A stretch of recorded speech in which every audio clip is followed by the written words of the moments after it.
ભારતીય લશ્કરમાં જોડાવા માટે આણંદ જિલ્લાના વલ્લભ વિદ્યાનગરના શાસ્ત્રી મેદાનમાં લશ્કરી ભરતી મેળાનો પ્રારંભ થયો છે, જેમાં ભારતીય સેનામાં જોડાઈને મા ભૂમિની રક્ષા કરવાના વિચારો સાથે મોટી સંખ્યામાં યુવકો ઉમટી પડ્યા હતા.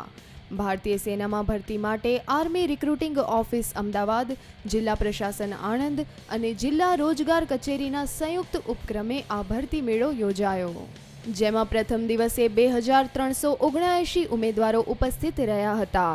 16 જુલાઈ સુધી ચાલનારા ભરતી મેળાને ઉત્તર, મધ્ય અને દક્ષિણ ગુજરાતના યુવાનોનો વ્યાપક પ્રતિસાદ મળ્યો છે. तकरीबन 2386 बच्चे यहाँ पर आज उपस्थित हुए, जिसमें से वो काफ़ी बच्चे जो है दौड़ में और पीएमटी यानी फिजिकल मेजरमेंट में उनका सिलेक्शन हुआ. वो तकरीबन 150-200 के करीब हमने बच्चा आज सिलेक्ट किया है.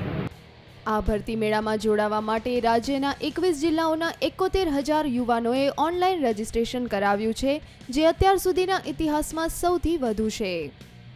આણંદ ખાતે જિલ્લા લશ્કરી ભરતી મેળામાં કુલ 21 જિલ્લાઓની અને 2 કેન્દ્રશાસિત પ્રદેશોની ભરતીની પ્રક્રિયા અત્યારે ચાલી રહી છે, અને એમાં આર્મી રિક્રુટિંગ ઓફિસ દ્વારા સંપૂર્ણતયા એની સગવડ ગોઠવવામાં આવી છે.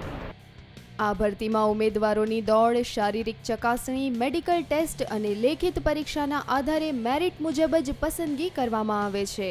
પ્રથમ દિવસે આ ભરતી મેળામાં કુલ 2379 ઉમેદવારો પૈકી 150 જેટલા ઉમેદવારોની પસંદગી થતાં જરૂરી શારીરિક ચકાસણીની કામગીરી લશ્કરના અધિકારીઓ દ્વારા હાથ ધરવામાં આવી છે.